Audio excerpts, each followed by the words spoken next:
بسم اللہ الرحمن الرحیم۔ تمام سامعین کو مدثر ملک کا محبتوں بھرا سلام۔ پچھلی قسط میں آپ نے سنا کہ کوفہ والوں نے مسلم بن عقیل کو تنہا چھوڑ دیا۔ غم یہی ہے حضرت مسلم کو بہت کافی تھا، اتنے میں آ گئے یاد ان کو امام الشہداء۔ درد سینے میں اٹھا دل و صد رنج کہا، تو نے افسوس کی حضرت کو ہے نام لکھا۔ اہل کوفہ کی عقیدت کا ہے نقشہ اس میں، حال سب ان کی محبت کا ہے لکھا اس میں۔ مل گیا ہوگا انہیں میرا خط اور سلام، مطمئن ہو گئے ہوں گے میری باتوں سے امام۔ رد نہ فرمائیں گے حضرت کبھی میرا پیغام، چل پڑے ہوں گے ماں اہل کے بادشاہ شام۔ آ پہنچیں گے ان کو مصائب و بلا، کتنا ہوگا نا خبر ان پہ یہاں زور و زفا۔ حضرت مسلم بن عقیل انہی تصورات میں کھوئے ہوئے انتہائی پریشانی کے عالم میں تھے کہ ایک عورت طوع نامی اپنے مکان کے دروازے پر بیٹھی نظر آئی۔ وہ اپنے بیٹے کے انتظار میں تھی۔ آپ نے اس سے پانی مانگا، اس نے پانی لا کر دیا، آپ نے پیا۔ وہ برتن اندر رکھ کر پھر باہر آئی تو آپ کو وہیں بیٹھا پا کر کہا کہ اے اللہ کے بندے، کیا تو نے پانی نہیں پی لیا؟ آپ نے فرمایا ہاں پی لیا ہے۔ کہنے لگی تو اب اپنے گھر جاؤ۔ آپ خاموش رہے۔ اس نے 3 بار یہی کہا، پھر بھی آپ خاموش رہے تو اس نے کہا آپ کا رات کے وقت میرے دروازے پر بیٹھنا مناسب نہیں، میں کہتی ہوں کہ اپنے گھر جاؤ۔ آپ نے فرمایا کہ شہر میں میرا کوئی گھر اور ٹھکانہ نہیں ہے، میں ایک مسافر ہوں اور اس وقت سخت مصیبت میں مبتلا ہوں، ایسے میں کیا تم میرے ساتھ کوئی نیکی کر سکتی ہو؟ شاید میں کسی وقت اس کا بدلہ دے سکوں، ورنہ اللہ تعالیٰ اور اس کے رسول صلی اللہ تعالیٰ علیہ وسلم اس کا اجر دیں گے۔ اس نے کہا کس قسم کی نیکی؟ فرمایا میں مسلم بن عقیل ہوں، کوفہ والوں نے میرے ساتھ غداری کی ہے، مجھے دھوکہ دیا ہے اور سب نے میرا ساتھ چھوڑ دیا ہے، اور اب میں جس حال میں ہوں تم دیکھ رہی ہو، کوئی جگہ میرے لیے ایسی نہیں کہ جہاں میں رات گزار سکوں۔ اس نے کہا آپ مسلم بن عقیل ہیں؟ فرمایا ہاں۔ اس خدا ترس نیک عورت نے آپ کو اندر بلا لیا اور اپنے مکان کے ایک کمرے میں فرش بچھا دیا۔ آپ اس پر بیٹھ گئے۔ اس نے کھانا پیش کیا، آپ نے کھایا نہیں اور اس کو دعائیں دیں۔ ادھر جب ابن زیاد کو معلوم ہوا کہ تمام اہل کوفہ مسلم کا ساتھ چھوڑ گئے اور اب کوئی ان کے ساتھ نہیں رہا تو اس نے اعلان کیا جس نے مسلم کو اپنے گھر میں پناہ دی اس کے لیے امان نہیں، اور جو ان کو گرفتار کر کے لائے یا گرفتار کرائے اسے انعام دیا جائے گا۔ اس اعلان کے بعد اس نے آئی جی پولیس حسین بن نمیر کو حکم دیا کہ شہر کی ناکہ بندی کر کے گلی کوچوں میں آدمی مقرر کر دو اور گھر گھر کی تلاشی لو، اور خبردار یہ شخص مسلم کسی راستے سے کسی طریقے سے بھی جانے نہ پائے۔ اگر یہ شخص کسی طرح نکل گیا تو تم اس کو گرفتار کر کے میرے پاس نہ لائے تو تمہاری خیر نہیں۔ ادھر کچھ دیر کے بعد اس عورت کا لڑکا جس کی وہ منتظر تھی آ گیا۔ جب اس نے اپنی ماں کو بار بار اس کمرے میں آتے جاتے دیکھا تو سبب پوچھا۔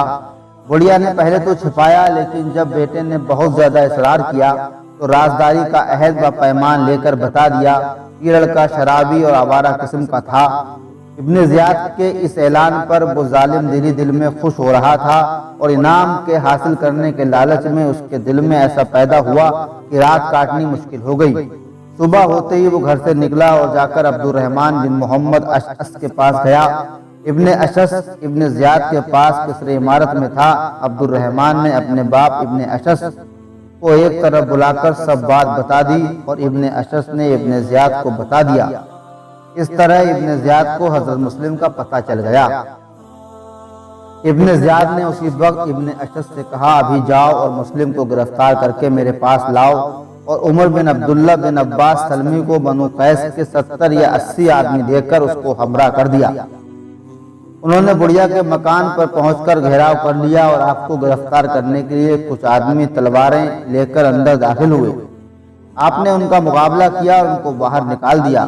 انہوں نے پھر اندر گھس کر سخت حملہ کیا۔ آپ نے نہایت شجاعت اور بہادری کے ساتھ ان سب کا مقابلہ کیا اور ان کو پھر باہر نکال دیا۔ اس طرح آپ ان کا ڈٹ کر مقابلہ کر رہے تھے، یہاں تک کہ ان کے بہت سے آدمی زخمی ہو گئے۔ اتنے میں وقیر بن حمران احمری نے آپ کے چہرے پر ایسا وار کیا کہ اوپر اور نیچے کے ہونٹ کٹ گئے اور سامنے کے دو دانت بھی ٹوٹ گئے۔ حضرت مسلم نے اس کے سر پر تلوار ماری جس سے اس کا سر پھٹ گیا، اور دوسرا بار اس کے کندھے پر ایسا کیا کہ تلوار اس کے سینے تک اتر گئی۔ جب ان لوگوں نے آپ کی شجاعت اور بہادری کا عالم دیکھا تو آپ کی تلواریں خونخوار اور ضرب حیدری سے بچنے کے لیے کچھ تو باہر بھاگے، کچھ مکان کی چھت پر چڑھ گئے اور اوپر سے آپ پر پتھراؤ کرنے لگے اور لکڑیاں جلا کر پھینکنے لگے۔ جب آپ نے ان کا یہ بزدلانہ طرز لڑائی دیکھی تو تلوار لیے ہوئے مکان سے باہر گلی میں آ گئے اور ان لوگوں سے لڑنے کے لیے باہر آئے۔ محمد بن اشعث نے جب آپ کی شجاعت اور آپ کے ساتھیوں اور اپنے ساتھیوں کی بزدلی اور کمزوری دیکھی تو پرفریب چال چلی اور آگے بڑھ کر کہنے لگا کہ اکیلے کب تک مقابلہ کرو گے؟ خام خواہ اپنے آپ کو ہلاکت میں نہ ڈالو۔ سنو، آپ کے لیے امان ہے۔ ہم لوگ آپ کے ساتھ لڑنے کے لیے نہیں آئے تھے اور نہ یہ چاہتے ہیں کہ آپس میں تلوار چلے۔ مقصد صرف یہ ہے کہ آپ ابن زیاد کے پاس تشریف لے چلیں تاکہ بات چیت کے ذریعے معاملہ طے ہو جائے۔ ابن اشعث نے یقین دلایا کہ آپ کے ساتھ نہ کوئی جھوٹ بولے گا، نہ کوئی دھوکہ فریب کرے گا، نہ کوئی آپ کو مارے گا، نہ قتل کرے گا۔ یہ سب آپ کی برادری کے لوگ ہیں۔ حضرت مسلم لڑتے لڑتے زخموں سے چور ہو گئے تھے، مزید مقابلے کی طاقت باقی نہ رہی تھی، اس لیے اسی مکان کی دیوار سے ٹیک لگا کر کھڑے ہو گئے اور فرمایا میرا ارادہ بھی جنگ کا نہیں۔ جب میرے ساتھ 40,000 تھے اور ہم نے دارالعمارت کا گھیراؤ کیا ہوا تھا، اس وقت بھی میں نے جنگ نہیں کی اور اسی انتظار میں رہا کہ بات چیت کے ذریعے کوئی صلح کی شکل پیدا ہو جائے اور خون خرابہ نہ ہو۔ ابن اشعث نے آپ کو ایک خچر پر سوار کیا اور تلوار آپ سے چھین لی۔ تلوار چھن جانے سے آپ کو زندگی سے مایوسی ہو گئی، آنکھوں میں آنسو بھر لائے اور فرمایا یہ پہلا دھوکہ ہے۔ ابن اشعث نے پھر اطمینان دلایا کہ آپ کے لیے امان ہے، آپ کو کوئی خطرہ پیش نہیں آئے گا۔ آپ نے فرمایا اب امان کہاں، اب تو صرف امید ہی امید ہے۔ تم نے میری تلوار چھین لی، اب میں نہتا ہوں۔ یہ کہہ کر آپ رونے لگے اور انا للہ و انا الیہ راجعون پڑھا۔ ابن اشعث حضرت مسلم کو لیے ہوئے قصر عمارت پہنچا۔ حضرت مسلم بہت پیاسے تھے۔ آپ نے قصر عمارت کے دروازے پر ٹھنڈے پانی کا ایک گھڑا دیکھ کر فرمایا مجھے اس میں سے پانی پلا دو۔ مسلم بن عمر بحالی نے کہا دیکھتے ہو کیسا ٹھنڈا پانی ہے، مگر خدا کی قسم تمہیں اس میں سے ایک بوند بھی نہ دوں گا۔ اب تو تمہاری قسمت میں جہنم کا کھولتا ہوا پانی ہی ہے۔ آپ نے فرمایا تو کون ہے؟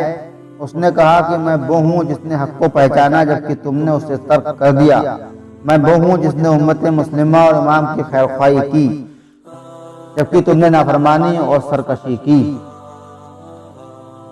عمارہ بن عقبہ کو آپ کی حالت پر ترس آیا، اس نے اپنے غلام کو بھیجا اور وہ ٹھنڈے پانی کی ایک مٹکی اور کٹورا لایا۔ کٹورا بھر کر آپ کو دیا، جو ہی اس میں آپ نے منہ لگایا اس میں آپ کے منہ سے خون گرا اور وہ سارا پانی خون ہو گیا۔ غلام نے دوسری مرتبہ کٹورا بھر کر دیا، وہ بھی خون سے بھر گیا۔ تیسری مرتبہ پھر دیا، جب پینے لگے تو سامنے کے دو دانت مبارک جو منہ میں اٹکے ہوئے تھے وہ کٹورے میں آ گرے۔ آپ نے فرمایا الحمدللہ میرے مقدر میں اب دنیا کا پانی نہیں ہے۔ اس کے بعد آپ کو اسی تشنہ لبی کی حالت میں جبکہ آپ کا منہ اور کپڑے خون سے لت پت تھے ابن زیاد کے پاس لے گئے۔ آپ نے قاعدے کے موافق اس کو سلام نہ کیا۔ ایک سپاہی بولا کیا تم امیر کو سلام نہیں کرتے؟ فرمایا اگر امیر مجھے قتل کرنا چاہتا ہے تو پھر اس پر میرا سلام نہیں، اگر قتل کا ارادہ نہیں تو پھر اس پر بہت سے سلام ہوں گے۔ ابن زیاد نے کہا بلا شبہ میں تم کو ضرور قتل کروں گا۔ فرمایا واقعی؟ ابن زیاد نے کہا ہاں۔ فرمایا پھر مجھے اتنی مہلت دو کہ میں اپنی قوم کے کسی شخص کو کچھ وصیت کر لوں۔ آپ نے عمر بن سعد سے فرمایا میرے تمہارے درمیان قرابت ہے، اس لیے میں تخلیہ میں تم سے کچھ کہنا چاہتا ہوں۔ ابن سعد نے انکار کر دیا۔ ابن زیاد نے ابن سعد سے کہا کہ تمہیں اپنے ابن ام کی بات سننے سے انکار نہیں کرنا چاہیے۔ ابن سعد اٹھ کر آپ کی طرف چلا گیا۔ آپ نے فرمایا کہ میں نے کوفہ میں فلاں شخص سے 700 درہم قرض لے کر اپنی ضرورتوں پر خرچ کیے ہیں، وہ ادا کر دینا اور میرے قتل ہونے کے بعد میری لاش کو دفن کر دینا اور حضرت حسین رضی اللہ تعالیٰ عنہ کے پاس کسی شخص کو بھیج دینا جو ان کو راستے سے واپس کر دے۔ ابن سعد نے ابن زیاد سے ان وصیتوں کے بارے میں پوچھا۔ ابن زیاد نے کہا جو وصیت قرض کے بارے میں ہے تمہیں اختیار ہے، جیسا چاہو کرو۔ حسین کے بارے میں یہ ہے کہ اگر وہ یہاں نہیں آئیں گے تو ہم بھی ان کا پیچھا نہیں کریں گے، اور اگر وہ یہاں آئے تو پھر ہم انہیں نہیں چھوڑیں گے۔ اس کے بعد ابن زیاد نے جلادوں کو حکم دیا کہ ان کو محل کی چھت پر لے جا کر قتل کر دو، سر و دھڑ اس طرح نیچے پھینکو کہ ہڈیاں چکنا چور ہو جائیں۔ آپ نے ابن اشعث کو کہا اگر تو نے امان نہ دی ہوتی تو میں اس طرح اس کے قبضے میں نہ آتا، اب تو میرے واسطے اپنی تلوار اٹھا اور بری ذمہ ہو کر، مگر وہ خاموش رہا۔ جلاد آپ کو محل کے اوپر لے گیا۔ آپ اس وقت تسبیح اور درود و سلام پڑھ رہے تھے اور ساتھ ساتھ کہہ رہے تھے اے اللہ، ہمارے اور ان لوگوں کے درمیان تو ہی فیصلہ فرمانے والا ہے جنہوں نے ہم سے جھوٹ بولا اور ہمیں دھوکہ دیا اور ہمارا ساتھ چھوڑ کر ذلیل کیا اور پھر ہمیں قتل کیا۔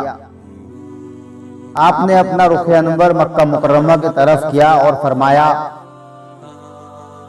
اے واد صبا برائے خدا تعالی، بسوئے کعبہ ذرا گزر کر، فرزندان نبی حسین ہیں وہاں، تو ان کو تلاش در بدر کر، ان کو میرا سلام پہنچا کر، پھر ویاں حال سر بسر کر۔